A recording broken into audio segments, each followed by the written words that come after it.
Dan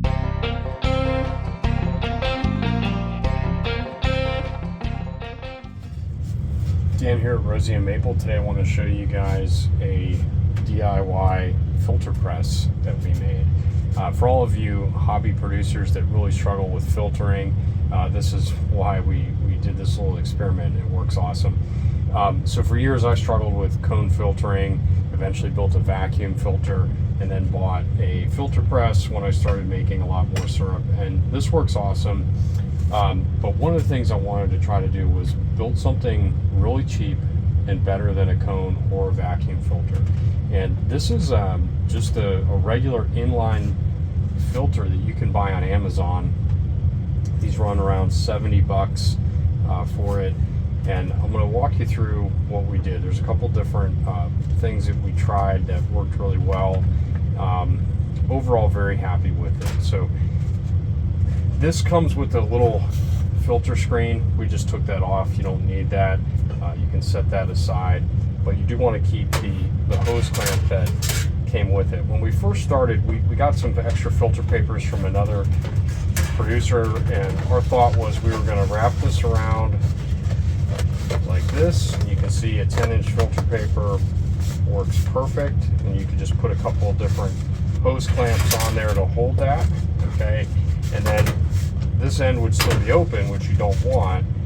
So we actually found these are food grade silicone can lids, okay? And they happen to fit absolutely perfectly over the edge, okay? So you can just stretch that on there, put another hose clamp on, and no syrup will go through there. It'll force all the diatomaceous syrup to build up and go through the filter cake, and the syrup come out the bottom. Okay, so that was one approach. That worked really well. The other way you can do it is we actually took a sheet of Orlon and we just did like a double seam, stitched that all into a sleeve, which slides right over as well, and you slide your hose clamp on again, and then you would just tighten that down with a screwdriver, snug it all the way up.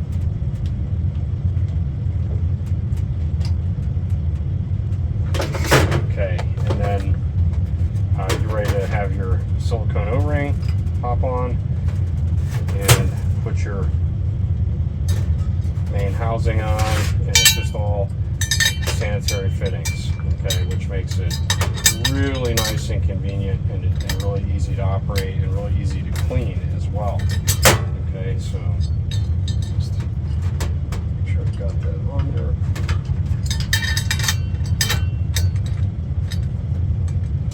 Pop that closed, tighten it up.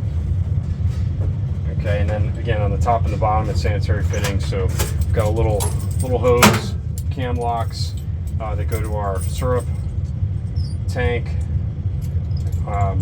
This just goes right on here.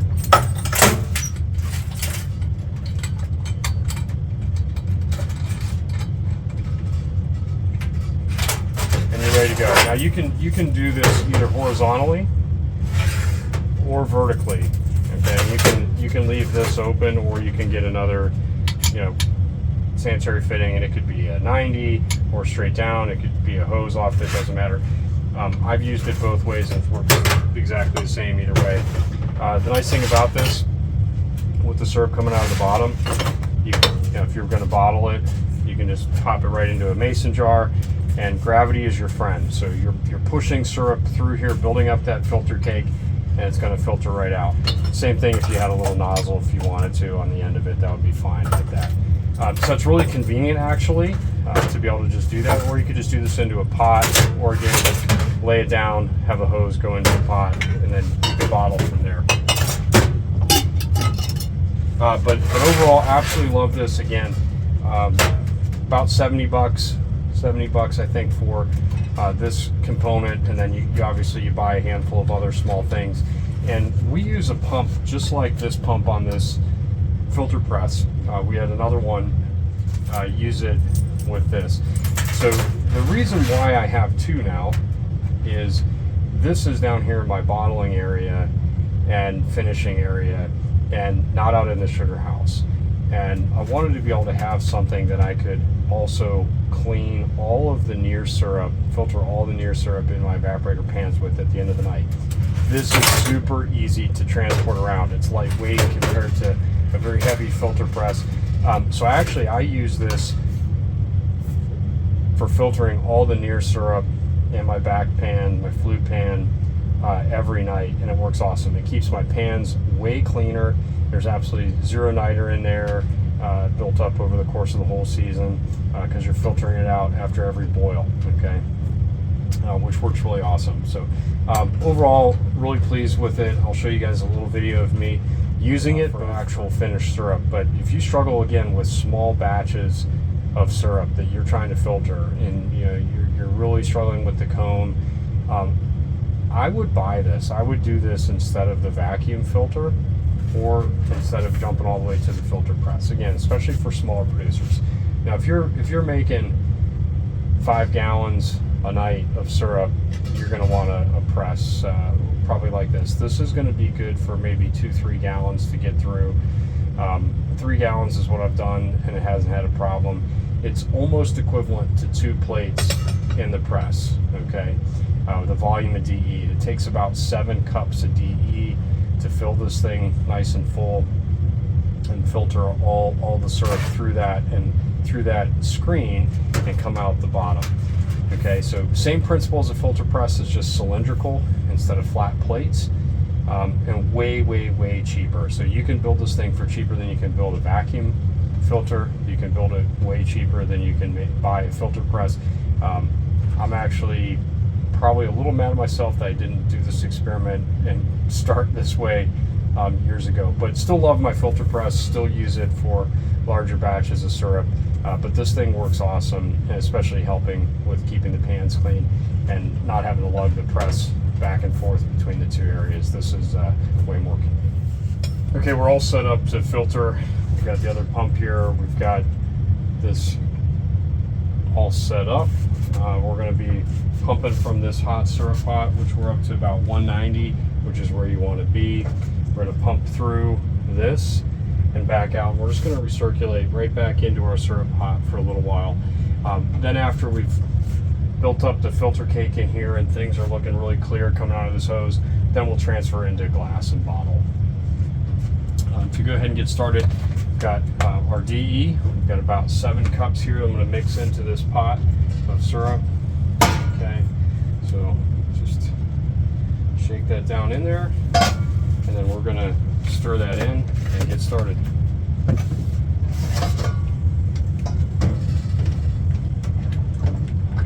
Got about 2 gallons of syrup in here, so this would be perfect for using the small new press there.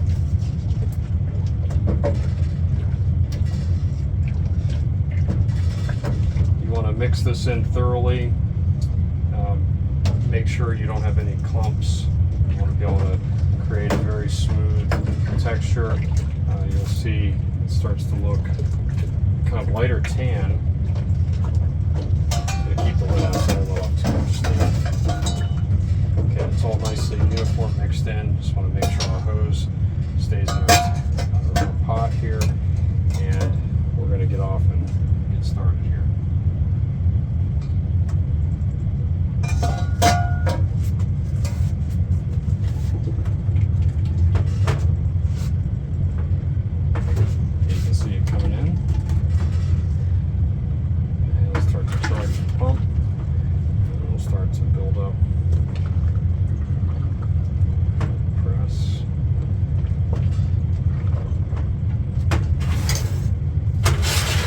Starts to come back down here eventually.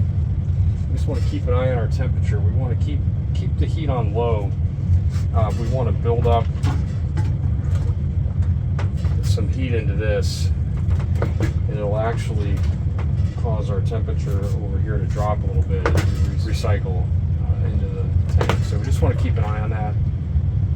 Keep the right amount of heat going in. Okay, you can see it coming back out here. Again, we're just going to go for a little while until we've got a nice filter cake built up. And we'll double check how clear it looks coming out. We'll check it in a little bottle.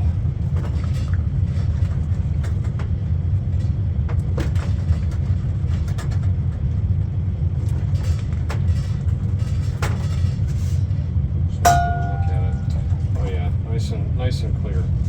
Okay, so we're just gonna recirculate a little bit more. And we'll go ahead and put it into the bottle. You can see for yourself just how clear it is. And this pushes through really nice and easy.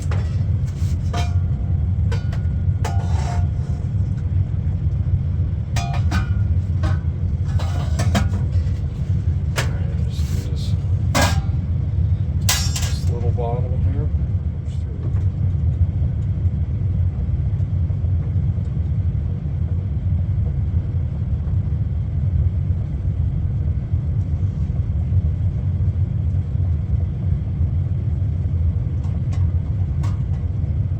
Okay, you can see it's perfectly clear. You see my finger right through it. You can read right through it. Perfectly clear syrup. $70 plus fittings and the pump. So all in, you're going to be around 200. But you can get these maybe a little cheaper some places. But overall, way cheaper than $1,200 or more for a press. And actually, I think works way better than the vacuum filter. So we'll go ahead and we'll bottle up a larger bottle here now.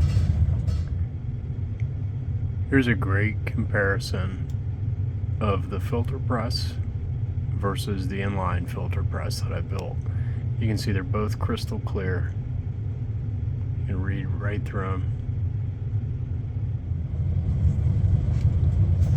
Just again so you can get an idea how easy this is.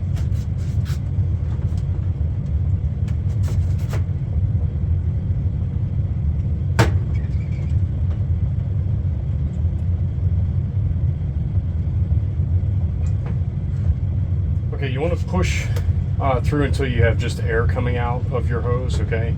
You just want to keep pushing that syrup through, keep pushing it until you're just drawing air out of your pot and push every last drop through, which we just did. So we just did 2 gallons and about a quart without a problem. Now the last step is we've got permeate heating up back in our back pot from our RO, and we're going to dump that hot boiling permeate into our syrup pot to help clear that of a little bit of syrup residue that's left in there, and we're going to actually push that all through here, and we're going to recapture that into a large pot.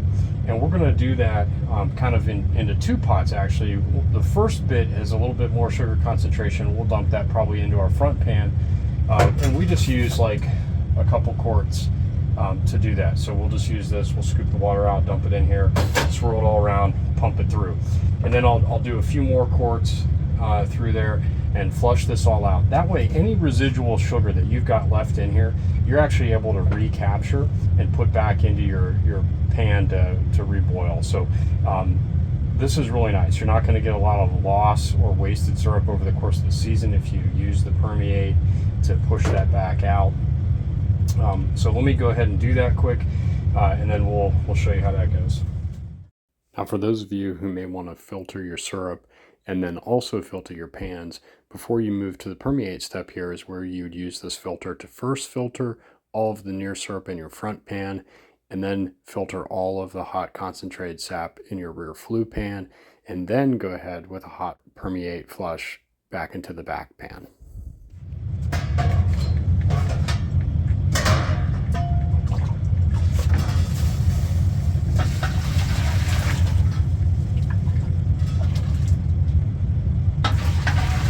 Start out with 2 quarts and just kind of stir that around, get the last bit of DE, any syrup residue that's left in there, and then I'm just going to run this over here to a pot. And you just start drawing this up. I just want to show you, yeah, this is syrup that's getting pushed out. And now you could check the density on this. It might end up being a touch light, but this is why I'm saying put about a quart or so through, and then throw this right back into your front pan. It's real close to syrup, but you just don't want to take the risk after you start pushing the hot permeate through that it actually is a little lighter and could spoil on you. So just toss it back in and reboil. Okay, again, once you filled up your pots with that, you're gonna again push until you got nothing but air coming through the whole system. Okay, and then I'm gonna show you what this looks like inside of here. Okay, I'm gonna open it up actually off camera because I've got a stainless bucket that I normally. Well, I'll just open it up here. So let's see if we can show you what this looks like inside.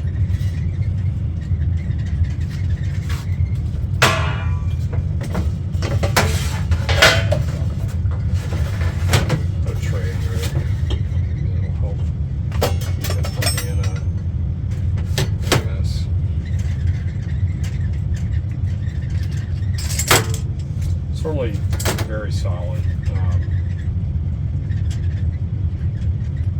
I just normally do it over a bucket, and then I take that and toss it. So as you can see, nothing coming out at this point. Okay, so I actually took the top off, and I want you to see down in here. You can see that this is all just diatomaceous earth filter cake. And then when we pull it out, you'll see that that's all stuck all around that perforated screen, or that perforated cylinder. And it's just a giant cake, and we'll just flake it off the Orlon filter and toss it into a bucket. And then we'll rinse off the Orlon filter and then boil it and permeate. And we'll be ready to go again for the next day.